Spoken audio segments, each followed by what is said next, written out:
Hello and welcome back to study with MR. बच्चों, ये हमारा 12th पॉलिटिकल साइंस का चैप्टर नंबर 7 चल रहा है, समकालीन विश्व में सुरक्षा के बारे में। अब तक जो है हमने कुछ सुरक्षा के जो पारंपरिक सुरक्षा हैं उसके बारे में हमने डिस्कस कर लिया है ऑलरेडी। बाहरी सुरक्षा और आंतरिक सुरक्षा के बारे में हमने डिस्कस कर लिया है, और सुरक्षा के पारंपरिक तरीके कौन कौन से हैं ये भी हमने डिस्कस कर दिया है। आज का जो हमारा वीडियो रहने वाला है इसके अंदर हम बेसिकली अपारंपरिक सुरक्षा जो कि मानव तथा विश्व सुरक्षा है इसके बारे में डिस्कस करेंगे। खतरे के नए स्रोत कौन कौन से होते हैं ये भी डिस्कस करूंगा, और सही से बताऊंगा कि खतरे के नए स्रोत का मतलब क्या होता है, सहयोगमूलक सुरक्षा इसका क्या अर्थ होता है, ठीक है। और लास्ट में हम डिस्कस करेंगे कि भारत ने किस प्रकार से अपनी सुरक्षा के लिए रणनीतियाँ जो है बना रखी है। ओके, बने रहिए हमारे लेक्चर के साथ, शुरुआत से लेकर एंड तक देखिएगा वीडियो को और आपको एकदम अच्छे से समझ आ जाएगा। फोर्थ टॉपिक, अपारंपरिक धारणा। देखिए, जो आपका परंपरागत धारणा है उसके अंदर क्या होता था कि जो खतरे हैं वो पुराने वाले खतरों को लेकर के डिस्कस करता था, परंतु यहाँ पर जो अपारंपरिक धारणा है इसके अंदर बेसिकली जो नए प्रकार के खतरे उभर के आ रहे हैं मानव सभ्यता को विनाश करने के रूप में, उन खतरों को लेकर के यहाँ पर अपारंपरिक धारणा के अंदर बात की जाती है।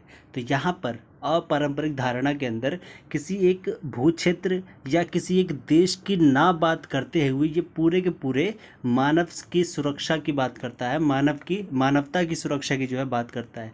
ध्यान से देखिए, जो हमारा परंपरागत धारणा था उसके अंदर क्या होता था कि एक देश का जो बाउंड्री है, जो क्षेत्र है, उसके सुरक्षा की बात की जा रही थी और उसके देश की लोगों की जो है बात की जा रही थी। परंतु जो ये अपारंपरिक धारणा है इसके अंदर क्या होता है कि ये पूरे के पूरे मानव समाज को, मतलब मानवता को ही जो है सुरक्षा करने का ज़रूरत होती है, ऐसा बोलते हैं ये अपारंपरिक धारणा, ठीक है। और ये जो देखिए, जैसे कि पहले लाइन में भी यहाँ पे लिख रखा है, ये सैन्य खतरों के साथ साथ जो है ये मानव अस्तित्व पर आने वाले जो खतरे हैं उनके ऊपर जो है ये ज़्यादा विचार विमर्श करता है। और इसीलिए जो है कि इसीलिए जो है इसे सुरक्षा की अपारंपरिक धारणा को मानवता की सुरक्षा या विश्व की रक्षा जो है कहा जाता है। इसमें जो सुरक्षा का प्राथमिक लक्ष्य होता है वो व्यक्ति की रक्षा करना होता है। और जबकि जो पारंपरिक धारणा उसमें क्या होता था, एक देश को, एक क्षेत्र की जो है सुरक्षा करना ज़्यादा इम्पोर्टेंट था, मतलब बाउंड्री को ज़्यादा वहाँ पर प्रेफर करते थे। और यहाँ अपारंपरिक के अंदर व्यक्ति की रक्षा को जो है लेकर के ज़्यादातर चिंतित रहते हैं लोग, ठीक है। अगला देखिए यहाँ पर क्या, कि जो खतरे के जो नए स्रोत है, यहाँ पर देखिए पहले ये रहा, सुरक्षा की जो पारंपरिक धारणा है उसके जो है लगभग दो पक्ष आते हैं, दो पक्ष होते हैं। वो दो पक्ष कौन कौन से हैं? एक है मानवता की सुरक्षा, दूसरा है विश्व की सुरक्षा। और ध्यान रखिएगा कि सुरक्षा की धारणा के दो पक्ष डैश और डैश हैं। ये वाला क्वेश्चन जो है आपका लास्ट ईयर ही आया हुआ है आपके पेपर के अंदर, तो याद रखिएगा दो पक्ष कौन से हैं, मानवता की सुरक्षा और विश्व की सुरक्षा, ये दोनों इसमें फिल करने होते थे उसमें। अगला चीज़ क्या, कि जब जो ये अपारंपरिक धारणा है इसके अंदर विश्व की रक्षा के सामने, विश्व की सुरक्षा करने के सामने कौन कौन से खतरे आएंगे, जो नए प्रकार के खतरे हैं, जो आज के समय पर मॉडर्न वाले जो खतरे हैं उनके बारे में इसके अंदर हमको डिस्कस करना है। तो वही एक टॉपिक बना दिया गया यहाँ पर खतरे के नए स्रोत के रूप में, और वो जो नए नए खतरे हैं वो सारे ये रहे यहाँ पर।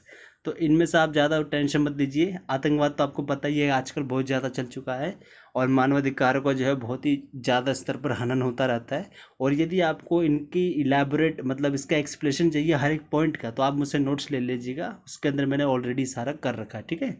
और वैश्विक निर्धनता तो आप देख ही रहे, निर्धनता मतलब होता है गरीबी। तो विश्व स्तर पर जो गरीबी है वो तो आप देख ही रहे हैं, बहुत ही बड़ी प्रॉब्लम आज के समय पर ये खतरे के रूप में जो है ये उभर करके आ रही है। शरणार्थियों की समस्या तो आपको पता ही है। देखिए, प्रवासी और एक होता है शरणार्थी।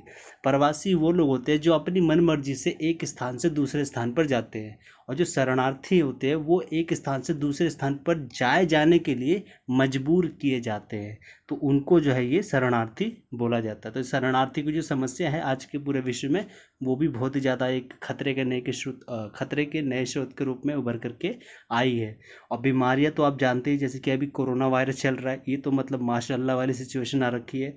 ऊपर से ये एड्स हुआ करते थे, बर्ड्स फ्लू, सार्स, और यहाँ याद रखिएगा कि सार्स की आपसे कभी कभी जो है फुल फॉर्म पूछ लिया जाता है, पिछली बार पूछ ली गई थी, प्री बोर्ड की मॉक में आई थिंक पूछ लिया गया था ये इसकी फुल फॉर्म। वो क्या है? Severe acute respiratory syndrome. ठीक है, ये हो गया आपका पूरे खतरे के नए स्रोत। अब आपका नेक्स्ट टॉपिक है वो है सहयोग मूलक या सहयोगात्मक सुरक्षा। देखिए अभी हमने डिस्कस किया जस्ट जो खतरे के नए स्रोत हैं, जो आज के समय पर पूरे विश्व के अंदर जो खतरे नए प्रकार के आए हैं, जैसे कि आतंकवाद हो गया, मानवाधिकारों का हनन हो गया, वैश्विक निर्धनता हो गया, शरणार्थियों की समस्या हो गया, बीमारियां हो गई। इन खतरों से किस प्रकार से निपटा जा सकता है, इसी चीज़ को लेकर के ये यहाँ पर एक नया प्रकार का कॉन्सेप्ट बोलिए या फिर जो धारणा है वो निकल करके आई है। वो धारणा क्या है? सहयोग मूलक या सहयोगात्मक सुरक्षा। इसका मतलब क्या होता है कि किसी भी समस्या का समाधान सहयोग के माध्यम से देशों के बीच में सहयोग, आपस में सहयोग करके जो है उस समस्या का निदान करने की यहाँ पर बात की जाती है। तो जी अपारंपरिक खतरों से निपटने के लिए सैन्य संघर्ष की नहीं बल्कि आपसी सहयोग की जो है ज़रूरत होती है। आई होप कि आपको समझ आ रहा होगा मैं यहाँ पर क्या कहना चाह रहा हूँ, कि जो खतरे के नए स्रोत है ये नए प्रकार के खतरे हैं, और इसीलिए जो है इनको निपटने के लिए, इनसे निपटने के लिए नए प्रकार का सॉल्यूशन भी चाहिए। वो सॉल्यूशन क्या होगा यहाँ पर? सहयोग मूलक सुरक्षा। मतलब क्या कि जो कुछ देश हैं, मतलब बहुत सारे देश हैं, वो आपस में मिल जाएं और उस प्रकार से वो आपस में सहयोग करके उस खतरे से सॉल्यूशन जो है या उससे निपट सकते हैं। ठीक है, देखिए एक चीज़ यहाँ पर कि सहयोग मूलक सुरक्षा में जो है विभिन्न देशों के अलावा अंतर्राष्ट्रीय संगठन जैसे कि यूएनओ हो गया, डब्ल्यूबी हो गया, आईएमएफ हो गया, ये सारे के सारे आपस में मिल करके बना सकते हैं एक गठबंधन। और स्वयं सेवी जो संगठन होते हैं जैसे कि रेड क्रॉस हो गया, एमनेस्टी इंटरनेशनल हो गया, एक्सेट्रा हो गया, ये शामिल होते हैं। और प्लस में इसमें जो है कुछ कुछ हस्तियां भी हैं जो काफ़ी जो प्रसिद्ध हस्तियां हैं वो भी जो है आपस में मिल करके सहयोग मूलक सुरक्षा के अंदर जो है अपना योगदान दे सकते हैं, जैसे कि नेल्सन मंडेला हो गया, मदर टेरेसा हो गई। ये सारे अगर आपस में मिल गए तो किसी भी जो नए जो प्रकार के खतरे आ रखे हैं उनसे निपटारा किया जा सकता है। तो आई होप कि आपको ये टॉपिक भी समझ में आ गया होगा। देखिए अब हमारा नेक्स्ट टॉपिक है वो है भारत की सुरक्षा की रणनीतियाँ कौन कौन सी। अब देखिए यहाँ पर पहले जो सुरक्षा के प्रकार है पारंपरिक और अपारंपरिक, दोनों में क्या है कि पारंपरिक के अंदर क्या है कि एक आंतरिक सुरक्षा है और एक है बाहरी सुरक्षा। ठीक है, सो आंतरिक सुरक्षा के लिए और बाहरी सुरक्षा के लिए भारत ने कौन कौन सी रणनीतियाँ अपना रखी है उसके ऊपर डिस्कस करेंगे। प्लस में जो ये अपारंपरिक जो ये खतरे आ रहे हैं इसके निपटारे के लिए जो है भारत ने किस प्रकार से रणनीतियाँ अपना रखी है, सुरक्षा करने की रणनीतियाँ अपना रखी है, उसके ऊपर जो है इस टॉपिक के अंदर हमको डिस्कस करना है। तो कुल मिलाकर के यही है कि भारत जो है किस प्रकार से पारंपरिक और अपारंपरिक सुरक्षा या फिर जो खतरे आ रहे हैं उनसे किस प्रकार से निपटारा करेगा, यहाँ पर यही इस टॉपिक का बेसिकली मतलब है। तो देखिए यहाँ पर क्या लिखा भी है मैंने यहाँ पर कि भारत को पारंपरिक और अपारंपरिक दोनों खतरों का जो है सामना करना पड़ा है। ये खतरे जो है सीमा के अंदर से भी उभरे हैं और प्लस बाहर से भी आए हैं।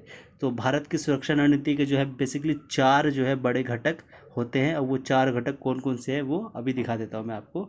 सबसे पहला आपका घटक है वो है सैन्य क्षमता को मजबूत करना।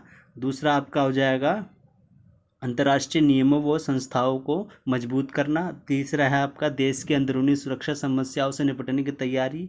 और चौथा है आपका अपनी अर्थव्यवस्था को मजबूत करना। आप देखिए यहाँ पर ये सारे के सारे पॉइंट जो आपकी बुक के अंदर लिखे हुए हैं और इसीलिए मेरे को भी इसके अंदर ऐसी ऐसी मतलब जाना पड़ रहा है। अब देखिए यहाँ पर क्या है, सबसे पहला पॉइंट क्या लिखा है कि सैन्य क्षमता को मजबूत करना। आप देखिए यहाँ पर सैन्य क्षमता को जब मजबूत किया जाएगा तभी तो जो है बाहरी प्रकार के जो खतरे हैं, परंपरागत के अंदर 2 प्रकार के आते हैं ना खतरे, बाहरी और एक होता है आंतरिक। तभी तो जो है बाहरी प्रकार के जो खतरे हैं, मान लो कोई बाहर का देश हमारे ऊपर अटैक करता है तो उससे जो है हम अपनी क्षमता, अपने सैन्य को, अपनी सेना को आगे कर करके उस खतरे से जो है अपना निपटारा कर सकती है। और जैसा हुआ भी हमारे साथ, तो जैसे कि देखिए कब कब हुआ, भारत के जो है लगभग आज तक 5 बार युद्ध हो रखे हैं। जैसे कि 1947 के अंदर हुआ था, 1962 के अंदर हुआ था, 1965 के अंदर हुआ था, 1971 के अंदर और 1999 के अंदर हुआ था। तो जो 4 बार युद्ध हुए थे जो पाकिस्तान के साथ हुए थे, जो यहाँ पर मैंने लिखा है ये रहा, 4 बार जो पाकिस्तान के साथ युद्ध हुए थे उसके अंदर तो हम जीत गए थे, परंतु जो चीन के साथ हुए थे ना 1962 के अंदर, वो वाला हम हार गए थे। तो इससे क्या एक झलकता है कि भारत को अभी अपने सैन्य क्षमता के ऊपर और भी ज़्यादा जो है वर्क करने की ज़रूरत है। और इसीलिए जो है भारत ने भी जो है 1998 में परमाणु परीक्षण करने का जो है फैसला किया था, क्योंकि जो भारत है वो दो हमारे ऐसे पड़ोसी मुल्क है जिनके पास परमाणु हथियार है और उनसे बच करके रहने की भारत को अति आवश्यकता है। तो ये भी जो है एक भारत की सुरक्षा रणनीति के तहत ही आता है। अब याद रखिएगा कि भारत ने जो है सबसे पहला परमाणु परीक्षण करने का जो अटेम्प्ट किया था वो किया था 1974 के अंदर। ये जो 1998 में हमने परमाणु परीक्षण कर दिया सफल, वो हुआ था आपका 1998 में। ठीक है, 1974 में पहली बार हमने परमाणु हथियार बनाने की कोशिश की थी, उस समय हम फेल हो गए थे। और फिर 1998 में जब हमने बनाने की कोशिश करी तो इस समय हम पास हो गए थे। और इसके अगले साल ही जो है पाकिस्तान भी जो है चाइना की सहायता से परमाणु बम बना लेता है। अब देखिए दूसरा घटक क्या है भारत की सुरक्षा रणनीति के अंदर जो आता है वो क्या है कि अंतर्राष्ट्रीय नियमों व संस्थाओं को जो है मजबूत करना है। देखिए भारत के जो सबसे प्रथम प्रधानमंत्री थे जवाहरलाल नेहरू, उन्होंने हमेशा से जो है निशस्त्रीकरण हो गया, अनौपनिवेशिकवाद हो गया, और जो एशियाई एकता है, अफ्रीका और एशिया के जो देश है उन सबको जो है आपस में साथ में मिल करके रहने के लिए ज़्यादा से ज़्यादा जो है जोर दिया है। और उन्होंने जो है यूएनओ को एक कहते हैं ना सरपंच के रूप में मानने में जो है ज़्यादा से ज़्यादा जोर दिया। यदि यूएनओ को सरपंच के रूप में माना जाएगा तो पूरा जो विश्व है वो और अच्छी दिशा के अंदर जो है चल पाएगा।